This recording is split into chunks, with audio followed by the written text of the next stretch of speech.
everyone. This is Santiago. Welcome to the channel.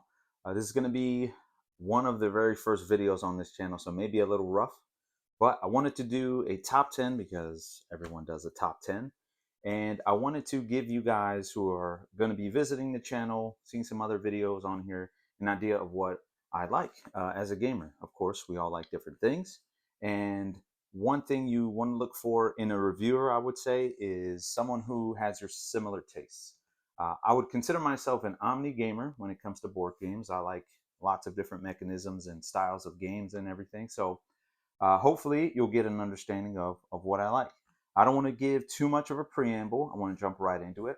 But before we get into actual top 10 games, I'm going to give you three of the first out, you would say. So 13, 12, and 11 here. Okay, so let's jump right in. All right, so my honorable mentions.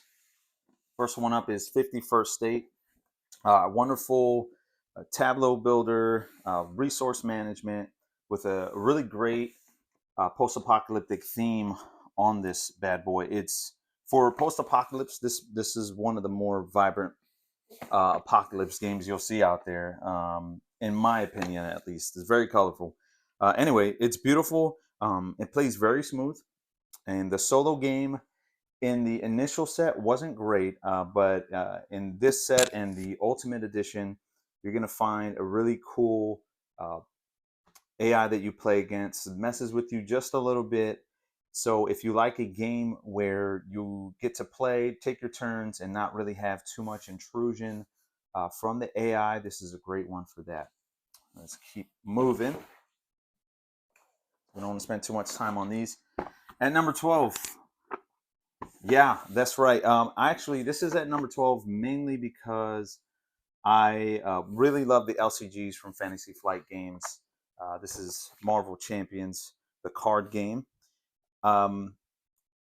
These games are wonderful and they're great for solo play. I would say that if you are into card games, collectible card games, if you're into Star Wars Unlimited, Magic the Gathering, if you're newer to solo gaming and you want to get a card game that gives you that collectible card game feel, this is a wonderful game for that. It also definitely captures the flavor of Marvel very well. It's challenging.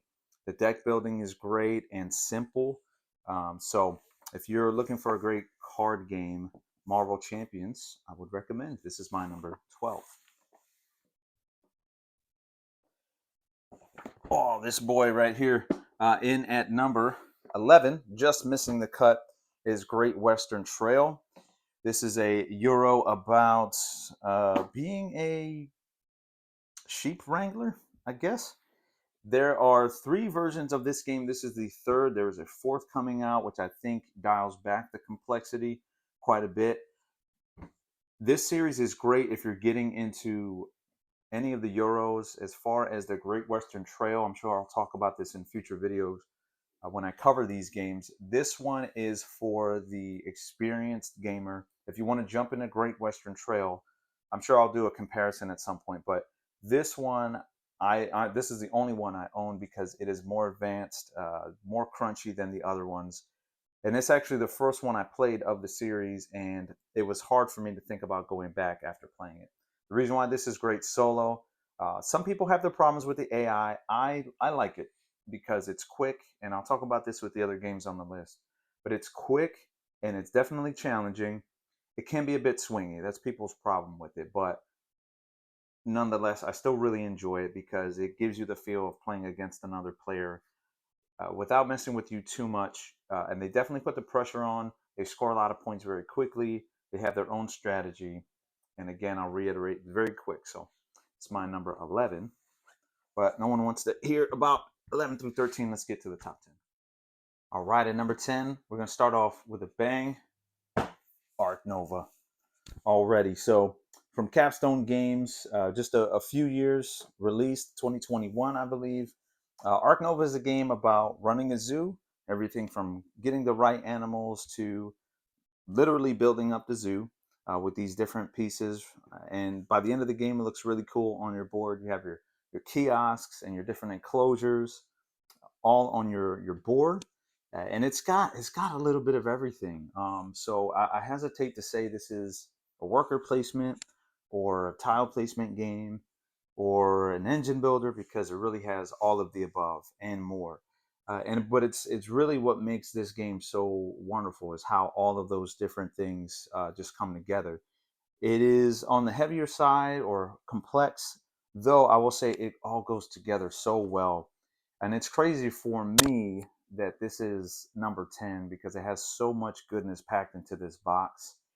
Um, the solo game, I will say this. So as a note, if you're looking at this as partial shopping list, the solo game, the solo rules that come in the box, I really wouldn't recommend it.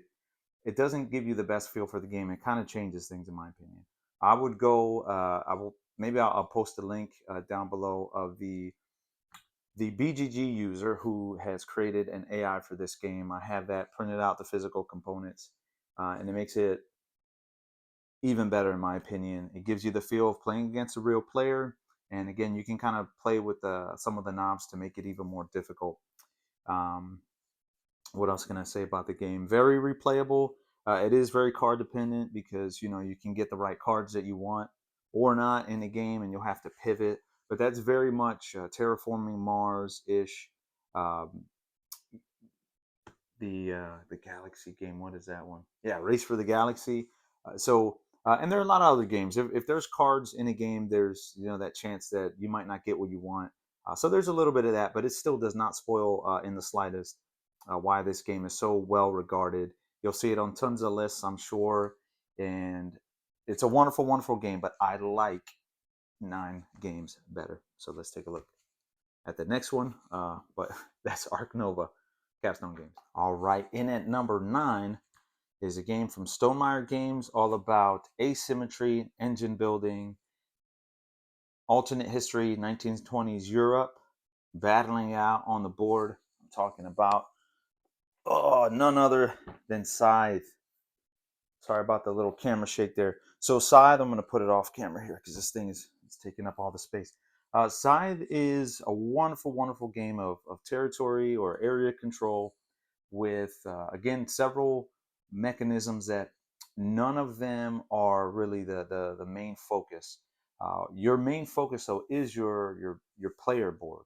You are in essence engine building. It's a little different than most other games where you're adding maybe cards to your tableau. This comes with a board which is asymmetric, as I said before. What's really cool is that when you start the game, you're going to have your faction and another one of the boards that kind of focus on either just some other aspect in the game. And you combine those two. So right off the bat, you're going to have some variation with how you're going to play the game. It's very tactical in that way. So you can play this game multiple times and still feel that it's fresh. And there are a lot of expansions, so they'll add more factions with different ways that they play. And even the Rise of Fenris adds campaign play. The the asymmetry, engine building, territory control. It's got some things that not a lot of games will combine these things. So you might look at it, and if you look at the art on the board here, the world building by Jacob Rosowski, you might think that it is all about that combat and everything like that, but it's a very small aspect of the game. Of course, it's in there. You're fighting mechs, and that's really cool. But it's more about the resource management, how you build up those actions, and the combos that come from it. The AI is, I will say, the AI, if you try to play the AI, it may be a little annoying if you play it from the book. I would strongly suggest, if you're looking into Scythe, or if you own Scythe and haven't really played the solo game, or you've played the solo and you found it frustrating, the Scythe Kick, I believe it's called. Again, I'll try to drop some links down below.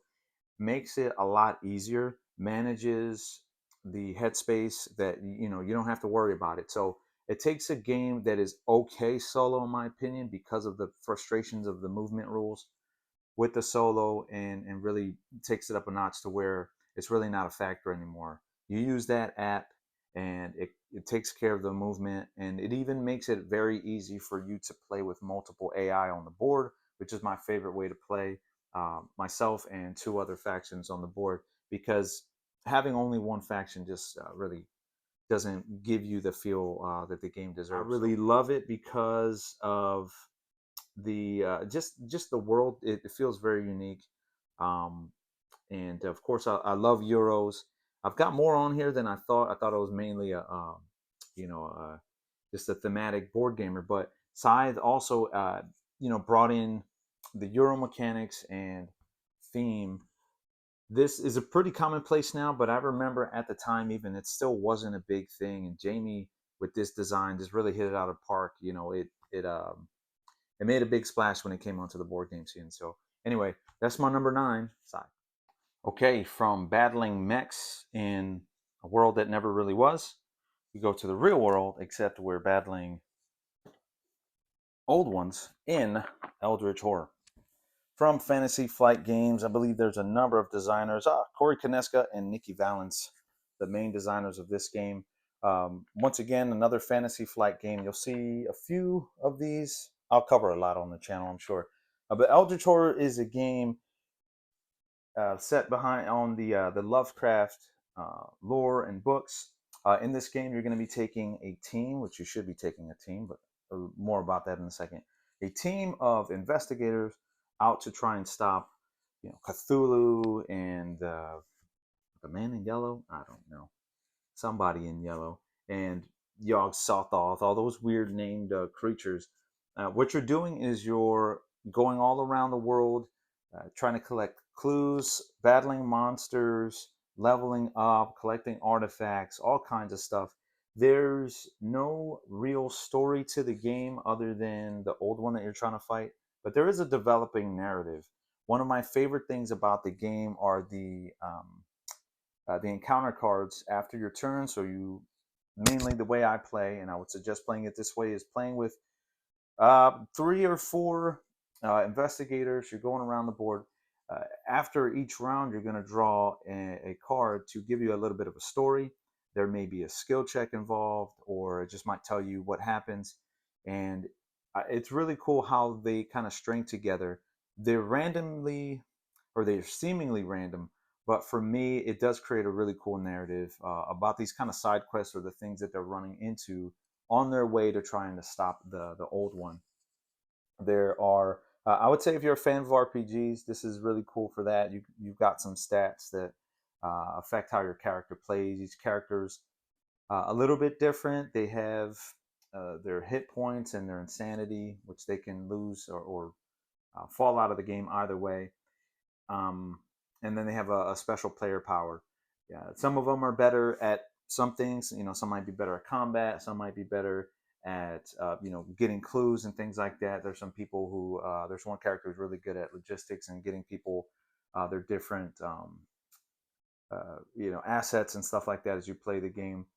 It is super fun. It's going to take you a long time to play. It usually takes maybe 2 hours, 3 maybe if I'm really taking my time with it. But I have gotten so many hours of gameplay out of this one. You can see the corners are starting. Solo play, it's very much the same. This is a cooperative board game, so regardless of whether or not you play with other people, you play it solo, it's going to be pretty much the same. If you're not a fan of running multiple characters, this one may not be for you, but I think it's necessary. It is very hard with fewer characters trying to traverse the world map. It becomes very difficult. It's not scaled very well for lower play accounts, and I've played this a lot, so take my word on that. But nonetheless, it's still a wonderful, wonderful game. Super fun. Not very thinky. You're gonna roll a lot of dice. It's very lucky, as you're gonna be rolling dice to make certain checks, and it's the system where you roll dice and a 5 or 6 is a success, and that's gonna push and drive the crux of the game. So it's a great game to play when you're not wanting to take things too seriously. You don't want to have a Euro. You want to put something on the table that you can play and just kind of enjoy a story. Eldritch Horror is for you, and that is my number 8. All right, number 7. Um, at least I think we're on 7. I'm sure I'll have some fancy numbers somewhere. Maybe, hopefully. I'm new to YouTube. Here we go. Number 7 is the baby brother of the big box Gloomhaven by Isaac Childress and Cephalofair Games. What a game! So, Gloomhaven, this is the baby brothers. If you don't know, if you're new to board gaming as a whole, the big box Gloomhaven was a big old Kickstarter, and you can fit like a grown person in that box. This is the version that became available at Target, and it's a lot cheaper and a great entry point into the system. I would definitely recommend Jaws of the Lion over Big Gloomhaven. I have this one here because it's easier to get on the table. I originally got the big box Gloomhaven when I kickstarted that one.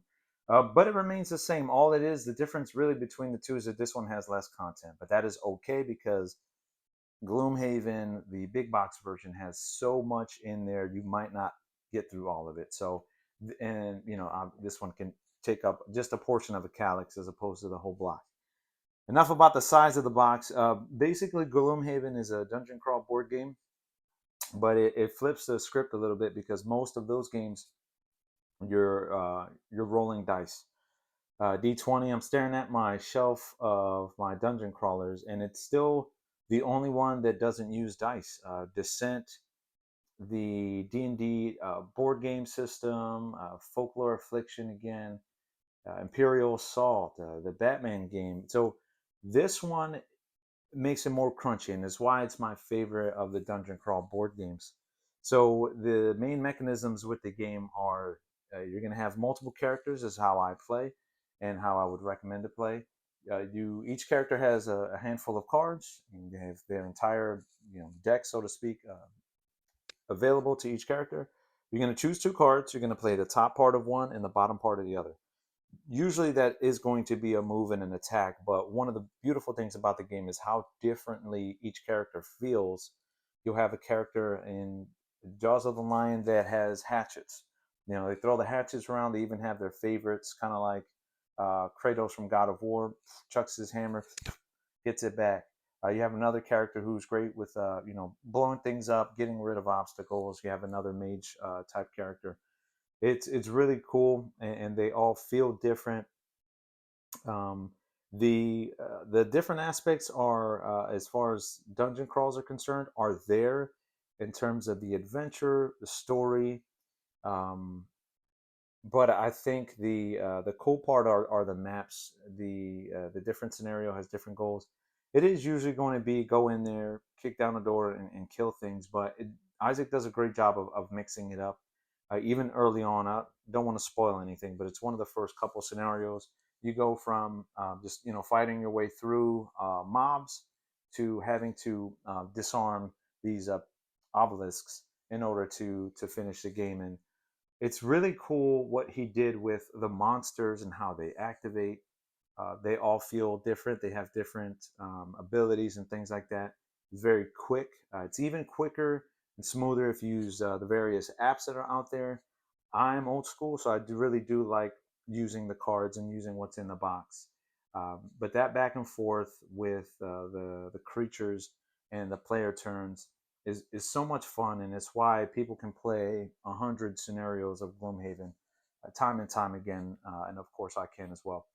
How it plays solo versus the regular game is exactly the same. It's a cooperative game.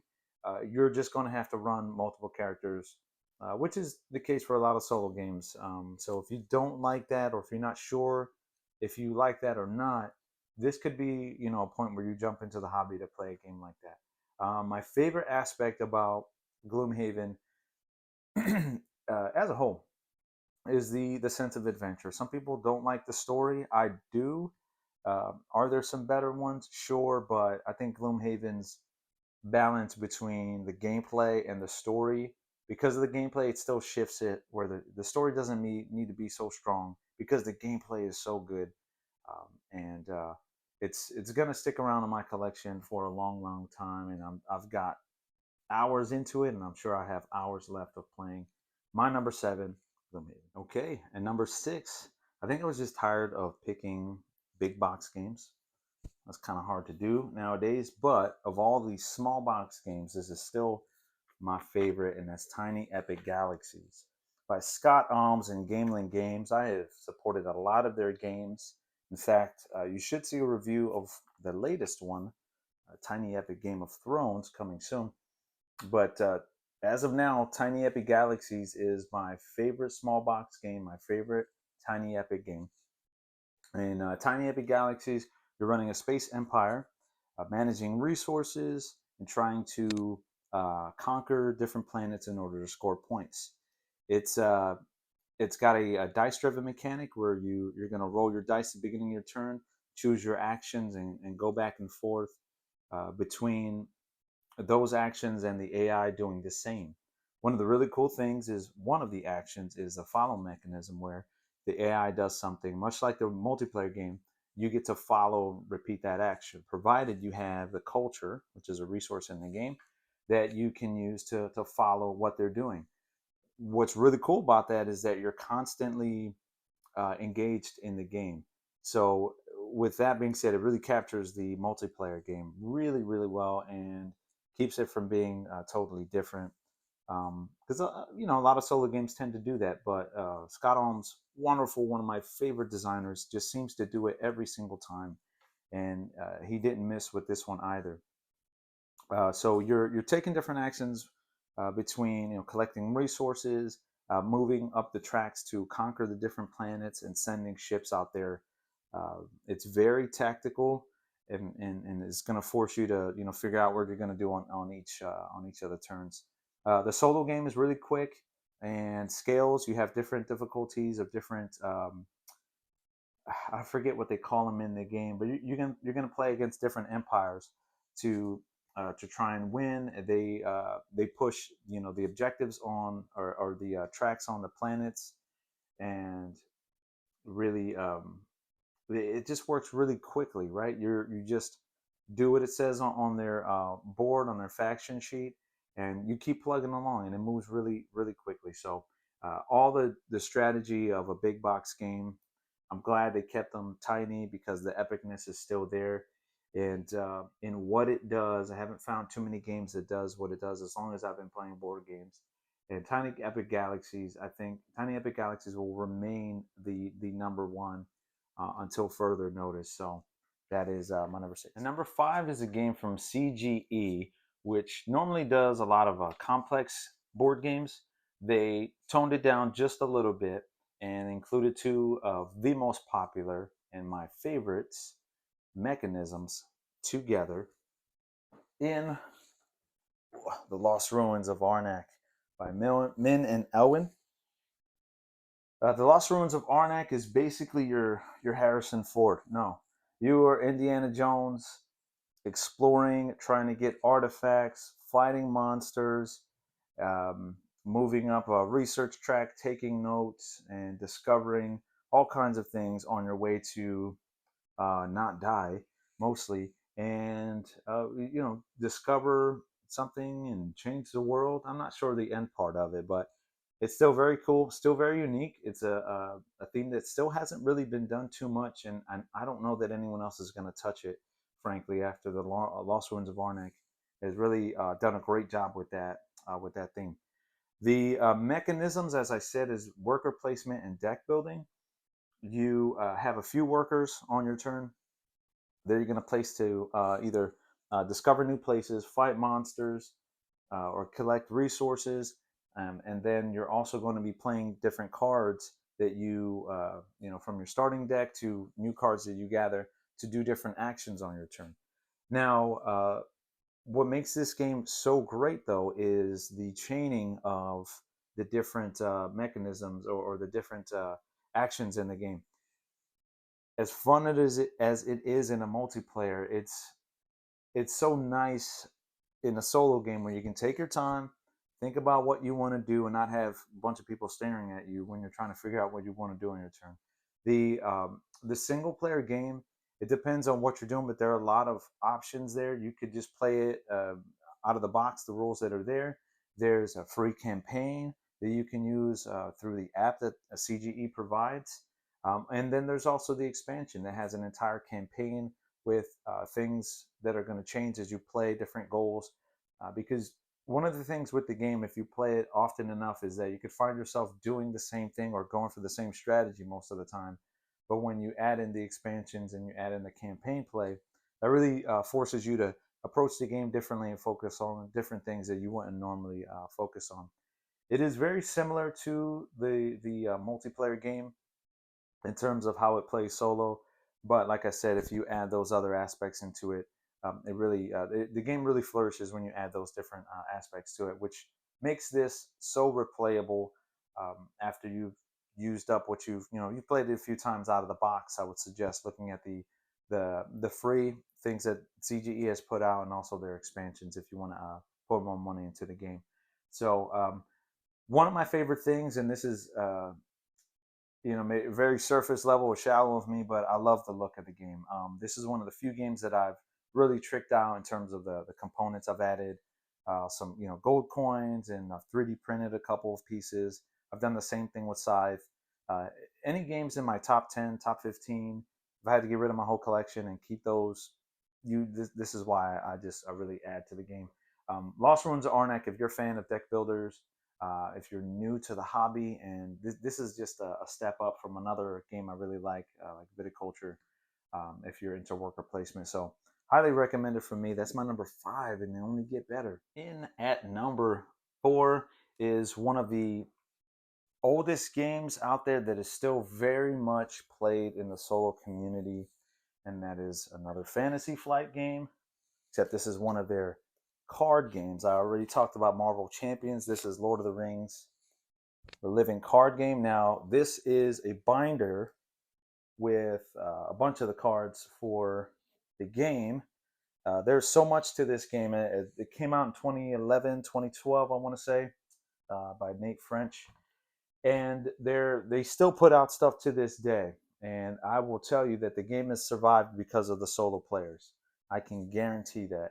But I've got it split up in 2 different binders and a big, you can't see it up here, just off camera, big art supplies box with a lot of the scenarios cards in there. This game is what the Arkham Horror card game is built off of, and Marvel Champions, their evolutions of the Lord of the Rings card game. And so the Lord of the Rings card game is based off of Lord of the Rings IP. They, with different aspects of it, they mainly focus on the books, The Hobbit, and the Fellowship of the Ring, and so on. But they also throw in other aspects from different parts of the lore. So in terms of the theme, the monsters, the characters, and everything like that. But what you're doing in this game is you're going to take, you can either play one or two-handed.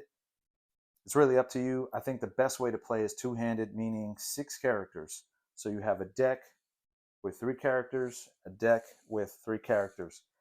Because of the way the game plays, again, very much Magic the Gathering style, where you're going to be putting out monsters and playing events and different things that synergize and combo off of each other. And the game really works best when you have the ability to bounce between the different decks, the different teams. You'll find yourself, if you try and play solo, you might be good at fighting and knocking out monsters and everything like that, but you can't quest very well.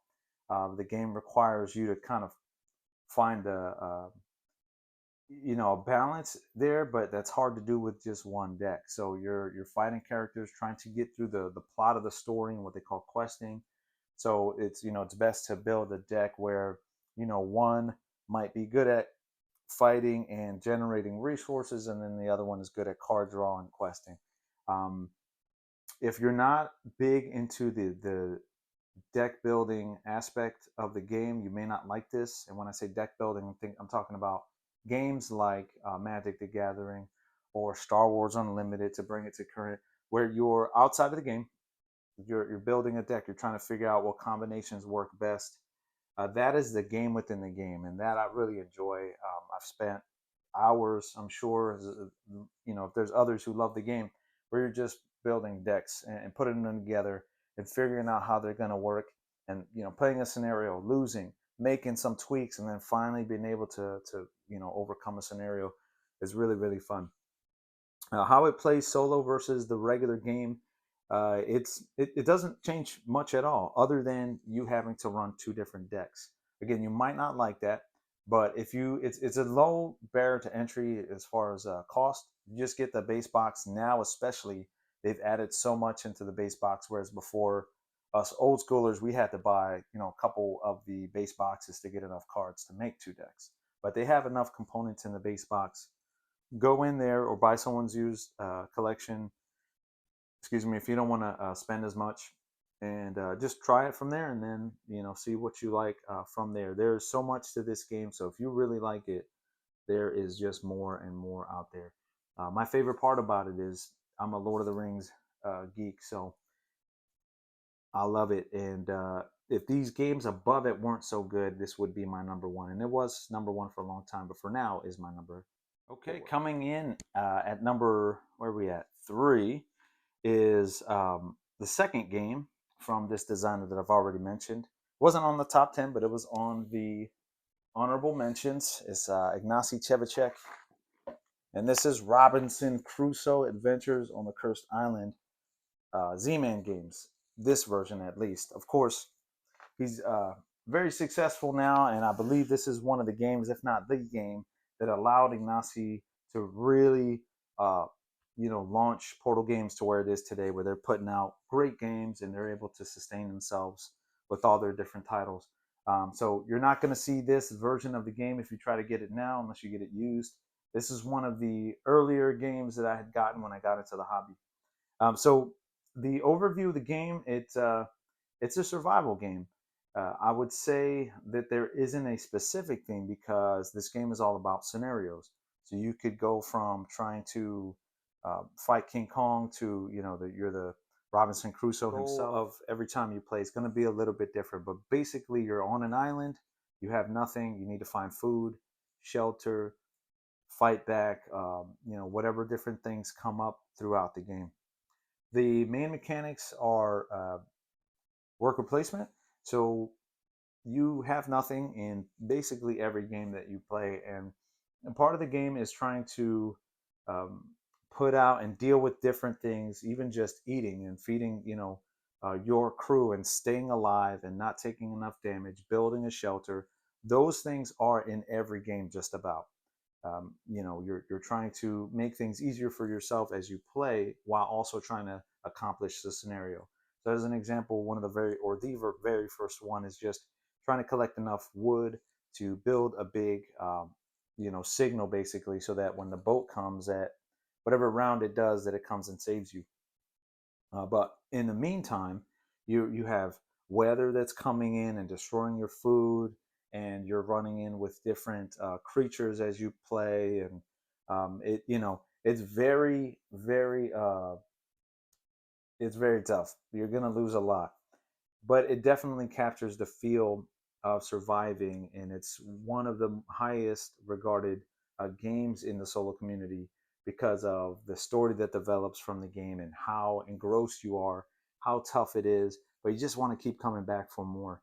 I know Totally Tabled. Well, I might spoil his list, but this is his number one game.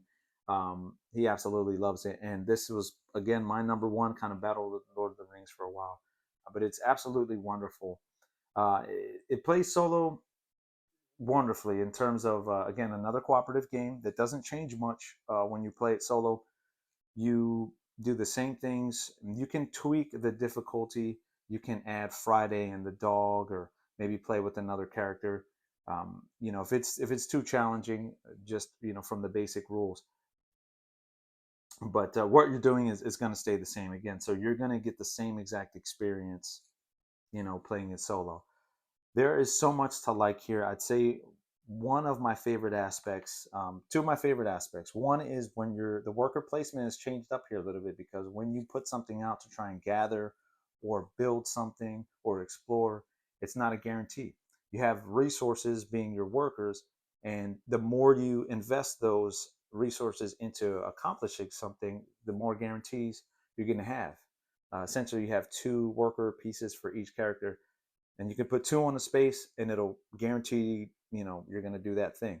However, you can get more accomplished if you split those resources up into doing different things. The problem is you're going to have to roll dice, and you might take damage, you might not accomplish what you were going to do, and it really gives you some tough choices there. So do I guarantee some stuff but I'm doing less in my turn, or do I spread out because the storm is coming in and all kinds of stuff. So it's really, really fun with that.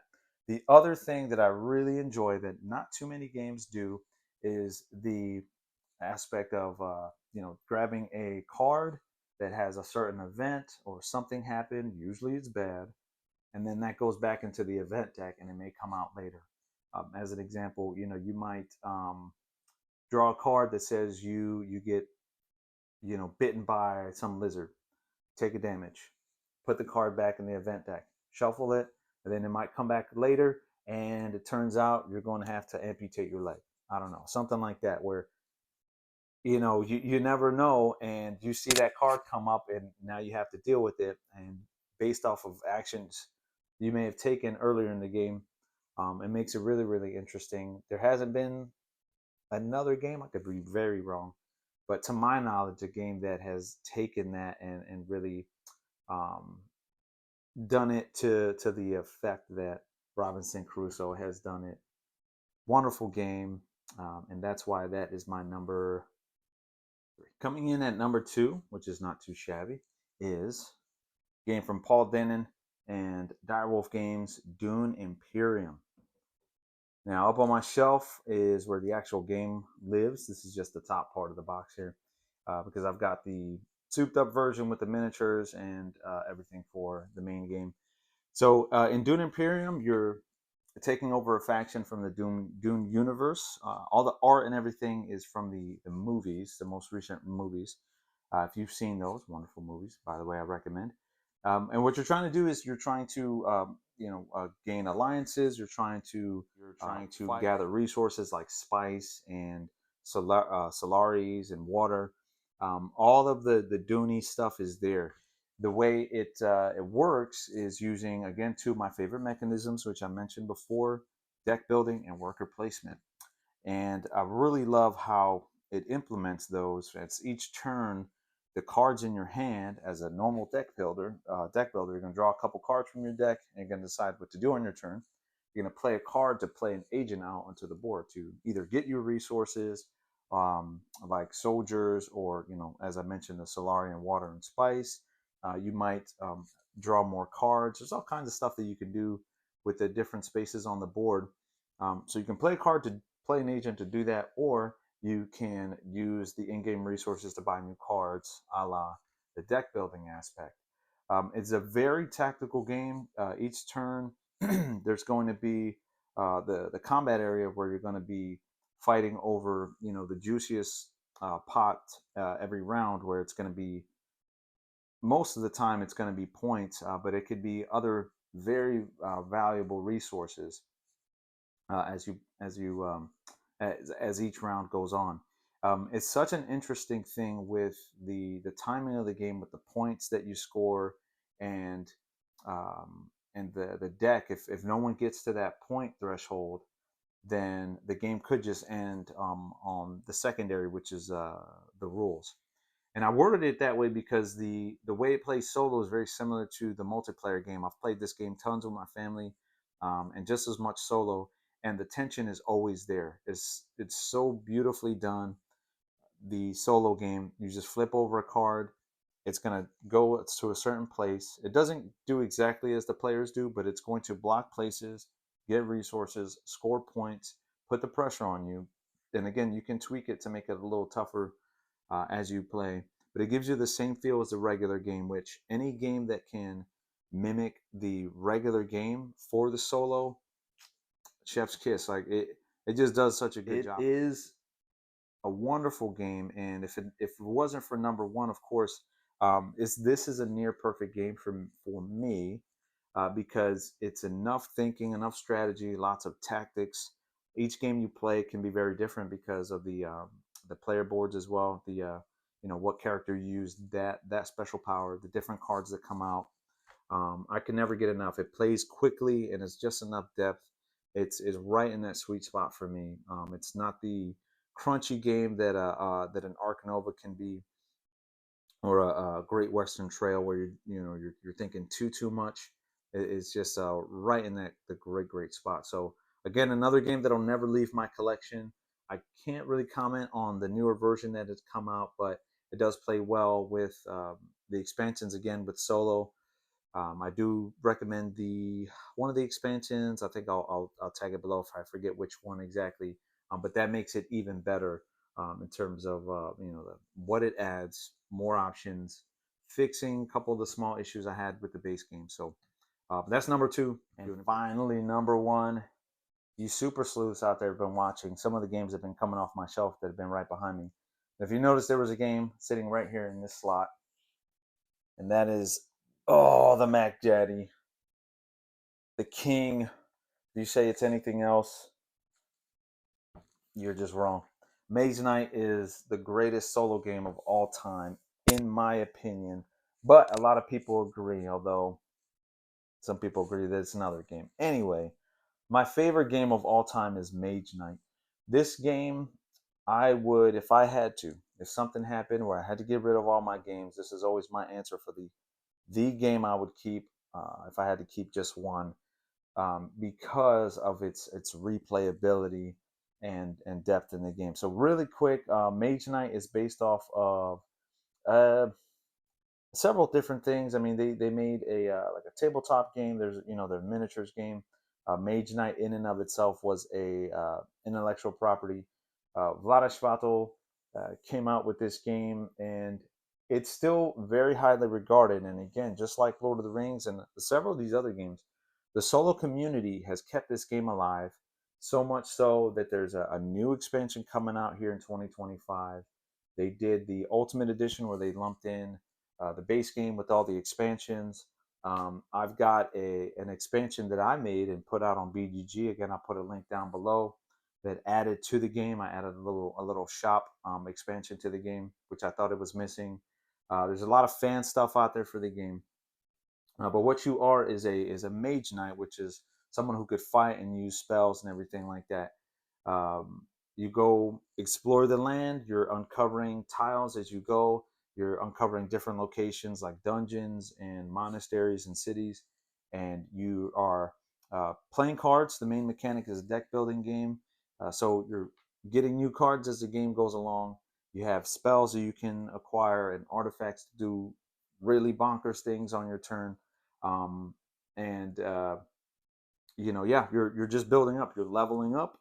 You're going to get strong enough to accomplish the scenario goal, and that depends on the scenario that you choose. Usually, people just kind of play the base scenario where you're just trying to just conquer the two cities. But with the expansions, they've added a lot of other scenarios that you can play. But you can get enough out of Mage Knight just from a steep learning curve. So if you're seeing this and you've heard Mage Knight, Mage Knight, Mage Knight from forums and Facebook and BGG, there's a reason for it because it's a wonderful game. But you might be discouraged especially if you're newer to the hobby, if you're not ready for that. But if you put in the investment, you learn the game, and it does have in my opinion, a really cool way of learning the game with the two rule books. But it'll show you exactly what you do on your turn, and just get through the first couple plays. I promise you, you will not be disappointed in such a rich game, because after that, it becomes second nature, like breathing,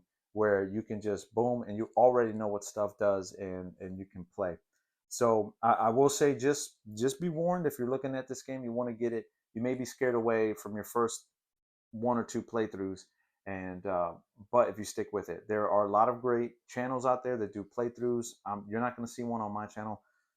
Ricky Royal, Box of Delights, that's what got me into this game. This is one of the first 5 games I think I bought years ago, and I still play it. It's still loved. The box is seeing a little more wear. Um, this game should be played solo and only solo. In terms of how it plays in the rest of the game, this game is a several hours just solo. So if you play it with other people, I wouldn't recommend it. This game for me is a solo only game, unless you have a whole day where you can dedicate to play with other people. But this is a solo channel. This is the solo game to get. My my favorite aspect of the game is how it feels like an entire RPG campaign in one session. So that session might be 3 hours or 4 hours if you're really taking your time. But you go from this lowly mage knight And as you play, you're getting different skills, you're acquiring different allies, you're getting new cards, and you start to really build up and become someone who takes out an entire city. Like I said, you're able to kill a dragon by the end of the game. Has a really cool leveling system as you get experience from conquering and fighting. Um, you'll see that in the review that I'm definitely going to be doing on the channel. If not, I'll link it here somewhere if it's already done. Um, but that progression is so cool. It's really well done. How all of that comes together. I could talk about this game all day, but just know that it is my number one. I thank you for sitting through this whole thing. Again, if you're new to the channel, please subscribe and write some stuff down there. Let me hear about your favorite games. If there's anything you caught in the video that uh, corrections and things like that, please, again, I would love to talk with you within the comments. Let me know what your favorite solo game is and why I'm wrong. Maybe games that you think should be on there, recommendations for other people watching this. And so yeah, maybe tonight, top 10. I'll see you on the next one.